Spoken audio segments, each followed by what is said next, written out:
everybody, this is Hannah Cording, founder of Sparkles and Rhinestones, pageant coach, and of course bringing you another pageant video here on our Sparkles and Rhinestones YouTube channel. And today we are going to be talking all about platforms and why you as a pageant contestant should have one. So when I first started pageantry back in 2010, there was no emphasis on having a platform. It was more fundraising for the chosen charity of the pageant, if they had a chosen charity, or making appearances. And even then, back in 2010, making appearances wasn't a big factor within pageantry. There of course were publicity awards, but it wasn't that well known in some systems to want to do loads of stuff with your sash. Some systems focus more on just press, and you'd get stuff for press, but when I first entered pageantry, I wanted to do the charity work. I wanted to make sure that if I had a sash, I'm going to be out there.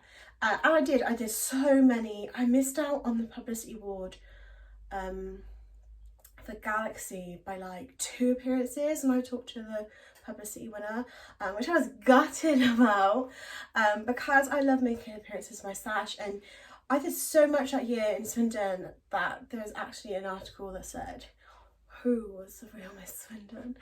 Oh, the juicy gossip. But I digress. As I started to get more into pageantry, reading a bit more into it, I read a lot of American books, watched a lot of American pageants and YouTube things, and the word platform came up a lot. And I was like, what is a platform? And even now when people first enter pageants, they're like, what is a platform? Why do I need it? Why do I benefit from having a pageant platform? And there are so many benefits. So before we talk about the benefits of having a pageant platform, let's talk about pageant platforms. How many times am I going to say platforms? I might count as I'm doing it. But there are 3 types of pageant platforms. There are illnesses, awareness, and charity. So how you choose your platform is how you base it around. So for example, an illness, is this something that you suffer with or a family member suffers with? And then you use your platform to then raise awareness, to promote different charities around this illness.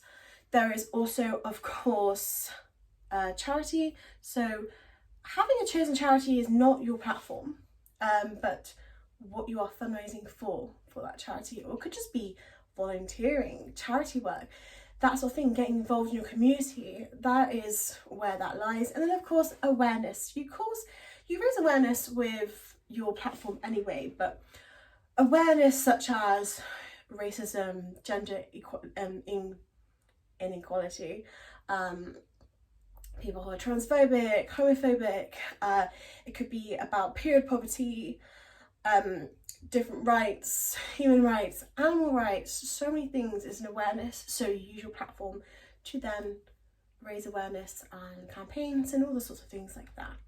So when choosing a platform, choose a platform that is going to be one that you can speak about a lot, that you can actually do stuff with, because it's nice to have a platform, but if you're just raising awareness by doing a couple of social media posts, the judges aren't going to see someone who's very proactive. Yes, social media posts are needed, but how else are you raising awareness? How else are you fundraising for a chosen charity that goes alongside this? Are you doing petitions? Are you creating campaigns? Are you creating events to help fundraise more?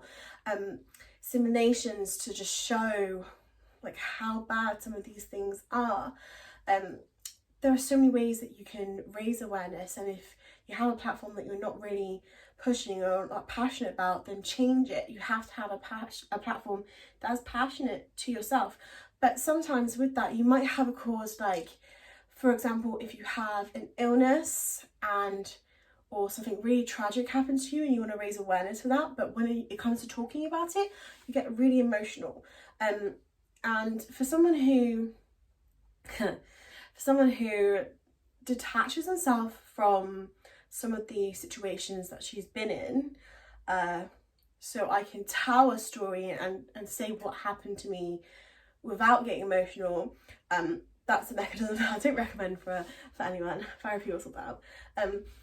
But I can talk about some of the stuff that's happened to me without getting too emotional, because I know that by talking about it, raising awareness, it can help someone else. Whereas sometimes it can be very raw, it can be, you might not be at that level yet, so try to pick something that you'll be able to talk about very comfortably, very easy, without getting upset, because the last thing you want to do in your interview is get upset. That is not the thing. Yes, it's great showing humanity and showing your human side, however, that then sets you up for the rest of the day, and you don't want to be like that at all. So pick something that you can promote, you can do stuff with, but then something that is easy to talk about. So how does having a pageant platform benefit your pageant interview and benefit you as a pageant queen? Of course, here in the UK, there are pageants that don't require a platform, and there are pageants that have an open platform system. So you can choose any charity, any platform, anything you want to raise awareness with. Whereas there are some pageants that have chosen charities, which is a requirement to fundraise for the chosen charity, should you wish. Now, the most important thing to put here is, if you don't raise that much for that charity, that's absolutely fine. Every little helps. If you don't want to fundraise at all for that charity, if there's another charity you want to support, then do that. You need to have an explanation of why, because I feel personally there needs to be a personal connection with charities. Hence why in my pageant journey, I've made a decision not to fundraise for the chosen charity. I will help others with their efforts, with that fundraising, so I am still donating to that charity. But there's a charity that's really close to my heart, and my platform, and that all interlinks. So here in the UK, you're not forced anyway. You should never be forced to fundraise for charity. You should come from the heart. But I feel comfortable knowing that the charities I'm supporting are the ones that I really want this money to go to. All charities are good charities, but it has to have that personal connection with you. And how this will benefit having a platform, let's go back on that, how it benefits having a platform in your pageant career as such, it gives you content. So when you step into that interview room, if you've not done anything with the pageant system, you've entered last minute, or because of COVID it's been very hard, a lot of restrictions, you then have something to fall back on. You have a subject, you have your platform, and you can talk about what you've done, what you plan on doing, how having the crown will benefit your platform and give you a platform, how many P's there, to promote what your cause is. So when it comes to answers where you might not think you have an answer for, this is where your platform would come in. Why do you want to win? Give me a bigger platform to spread awareness for this condition, and with the crown I could do this, I could do that, I can work with international links and do this. There's so much that you can do within the interview. The next benefit is it gives you a purpose within pageantry. A lot of people enter pageants to build confidence, to gain friends, to travel. After COVID, it gives you a lot of things to do and work with, and the prizes and of course the crowns are so great, but it gives you a purpose in pageantry. So when it comes to writing the plans for what you would do if you were a queen, your platform is going to be the main focus. So you're going to know what awareness day. So for example, my platform is mental health, and I know that there is the Mental Health Awareness Week in May. It's also maternal mental health month, and because I am a mother, that's something that I can now relate and talk about, and really bring that into the pageant world. We also have World Suicide Prevention Day in September. In July we have a Samaritan's Day as well, Time to Talk Day in February, as well as World Mental Health Day in October as well. And if you have an international crown, you can use the international awareness days, like for example in America, and different days from Canada. If there's so many awareness campaigns and awareness days, social media days that you can join in. Charities are doing things all the time. So having a purpose in pageantry means that having a platform, you already have a plan. by having a platform, you know that those are the days that you're going to do something with your sash and your crown or your sash finalist. You can arrange campaigns, you can arrange fundraisers. It gives you something to do rather than go, okay, so I have my sash, what am I going to do? Especially with COVID, platforms have become very much stronger because we have the time to research, but also because we can't go out, we have to adapt and change. So by having that platform, you can educate more. You can then make plans for, if you were to win, this is what you do with the title, this is what you do with your platform, and this is how you can encourage others, because having a platform is great, but you want to encourage others. So if there are people with a similar platform to you, you can team up, you can do projects. There's so many incredible things that you can do with having a platform. Another benefit of having a platform is your legacy. It's going to be what you're known for as a pageant queen. So when people think about you after you've handed the crown, maybe after you've left pageant world, or you're just going to watch the finals, or you're like me, well, I'm still competing, but you know, you set up a pageant business, or you know, just behind the scenes, or just chilling, whatever you're doing after your pageant days are long gone. People are going to know what you did as a title holder. So they're going to know that's the girl that created a petition and used her crowns to really fight for justice, to change the views of people, to help with this condition, this illness. You know, that's the girl that held an amazing ball and you know, fundraise this amount of money for this charity because it was their chosen platform. This is the one that educated me and got me to check my boobs because their platform was breast cancer, you know, to avoid scares. And that's why we have them.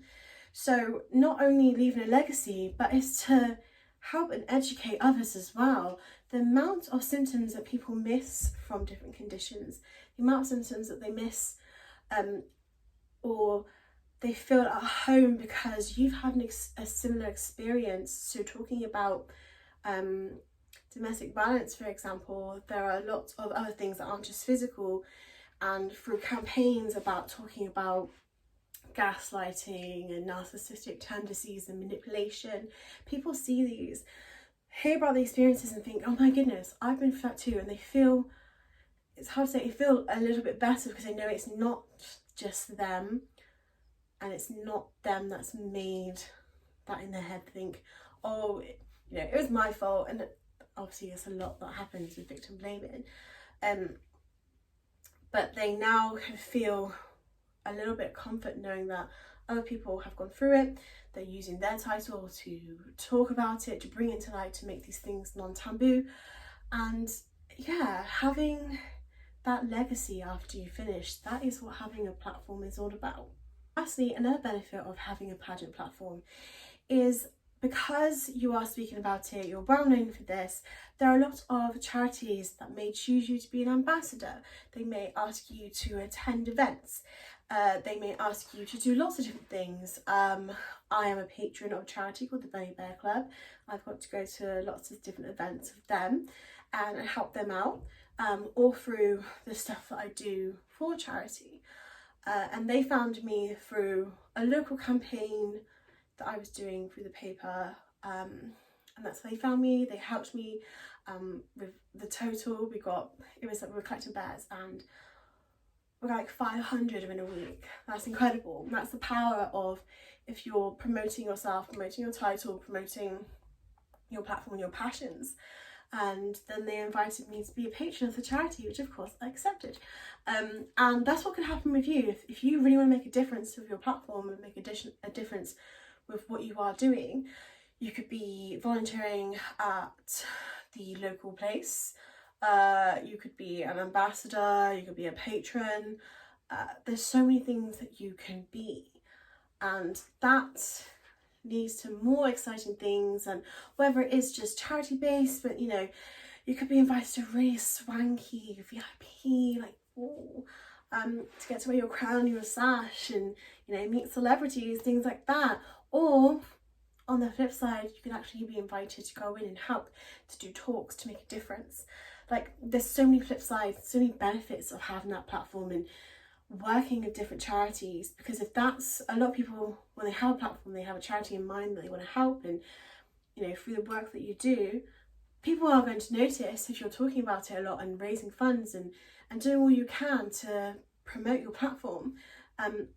People will notice, and it might not be obvious, but people do look at Facebook, they see things, they go, wow, I know someone who could help her, contact this, they contact you. So make sure that you're putting out on social media, make sure you're talking about it, make sure that when you have that platform, it will just click as well. And sometimes you will change platforms, but you need to be able to make a difference of it. You need to be able to promote it. You need to be able to know about it as well. Know those facts and figures, know statistics, know, you know, it doesn't have to be millions of facts, but, you know, 2 or 3 solid statistics, experience, an example, you know, what you can do as a pageant queen to help change that. Because yes, having a platform is great, but how can you change that? And that's what the judges are going to ask. So having a platform gives you interview content, it gives you a plan within pageantry, so it gives you a chance to actually do stuff with your crown, because you have a fallback. If you can't think of anything, you have your platform there straight away. So if your mind goes blank, you have something there. And people will ask you to be part of their projects if it's the same sort of platform as well. So you have that, you have a legacy, what you're leaving behind, and of course you have the networking part of then going to different charities, different things like that. So I hope you have enjoyed our little talk on the benefits of having a pageant platform. Of course, in America it's very different, where sometimes it is required. They do lots of speeches about it, and of course if you are in a pageant in the UK that goes to international, look up to see if a platform is required, and then do your research. Look at if there's a speech at the internationals, if there's an essay that you need to submit. Like for myself, going to America for internationals for YMI, there is an application process where you talk about your platform, talk about all the different things, and you have to explain a little bit more about it, and then when they ask you on stage questions, they can reference it back to your application. So check on that, because yes, the UK finals may not have that, however there could be internationals that have that, so you have to look at everything, which is why you should research. But if you need help with your pageant platform at all, we do have the Pageant Handbook. Here we are, here it is, which has a whole section on platform. We talk about it a lot, and of course if you do book in, we can also go over your platform, go through ideas, anything like that, and find the best platform for you, and create campaigns, create appearances. Just make sure that is the best for you, so that when you go into that interview, you can smash it knowing you have a strong platform, you have a strong plan, and you know that you're going to do that crown justice. So I hope you have enjoyed this video. If you have any ideas of anything that you want covered, of course we have talked a lot about platforms anyways on our Facebook page, but of course bringing it all to YouTube, and of course we have our podcast as well. So there's loads of different things that you can talk about platforms. If you need any advice at all, please message us. You can message us on Facebook or Instagram, or comment below on here. But thank you so much for listening to this video. I hope you all have an amazing day.